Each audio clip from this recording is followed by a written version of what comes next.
takeaway regarding early adoption of generative AI in software development today, and within your company and kind of what you're seeing, because you're tapped into the industry too. What are you seeing industry wide?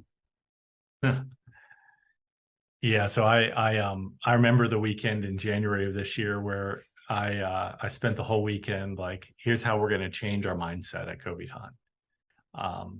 And it was, I work closely with KMS because, we work closely together. You're our delivery arm.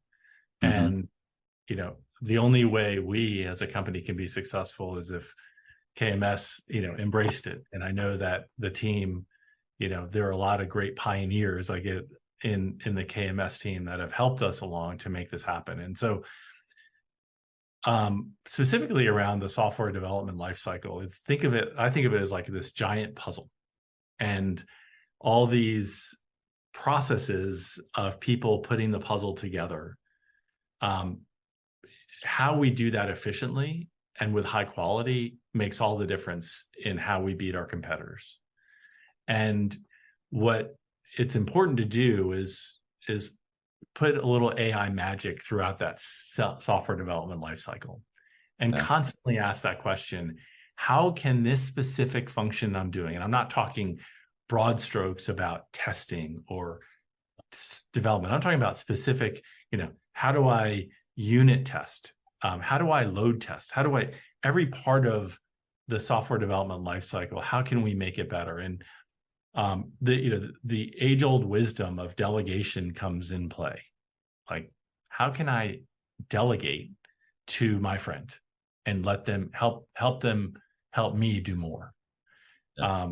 With KMS, we early on, I think, we talked probably back in February, March, where I put that seminal slide deck together that said, team, let's get our feet wet. And we started with unit testing. It was an easy one to do. We had low unit test, not where we wanted to be. And so we made it all right, everybody, before you do a pull request, make sure that you have generated unit tests. And we've had great success with that so far. But it's about, reassessing our job responsibilities. We're shifting now from coders to editors, from testers to editors. And the more we can do to delegate and edit so that we have accuracy, the faster we're able to deliver work product. My nugget of advice is to dive in to those AI waters, but with a keen eye on the horizon, because things change every day. Yeah. So you have to, like, a good example, Jeff, is Copilot, right? Copilot's was such a big thing. And I say was because there's a new kid on the block, Cursor, that is a lot better than Copilot. So we're now working with the KMS team to trial it out and see its results compared to Copilot. So you always have to assess the process, the tools, and the technology, because it's going to be a wild technological wave that we're riding right now. No, very, very true. Two things, observations. I was in Vietnam when we did the workshops to introduce the technology to the teams and everything, and it was fun to see light bulbs go off in the room as they're seeing the prompts, and they're saying, "Here's a prompt, put it in and do it." And they're like, "Oh, wow, that saved me an hour. That saved me 2 hours. Yeah. That saved me 3 hours." And it was less scary because they saw the benefit directly to them. It wasn't they're reading the stories, they're actually playing with it. So getting hands-on is key to reducing the fear of adoption. So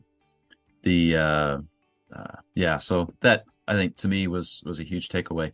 The other is the fact that with the prompt engineering, specifically ChatGPT, you can ask it the same question multiple times and get different responses, which means, more importantly, validating and editing is key, and making sure that you validate the results afterwards. So, Yeah, there's a whole, a lot of R&D going on right now, and that you can, a lot of these generative AI models, you adjust something called temperature, and yeah, the temperature is your willingness of generative AI to change the result. So the higher the temperature and the lower the temperature to change the variability of the response. Um, it's pretty common in all of generative AI models, whether it's image processing or video processing or text processing, to provide temperature as a way to adjust that. adjust. Yeah, very good.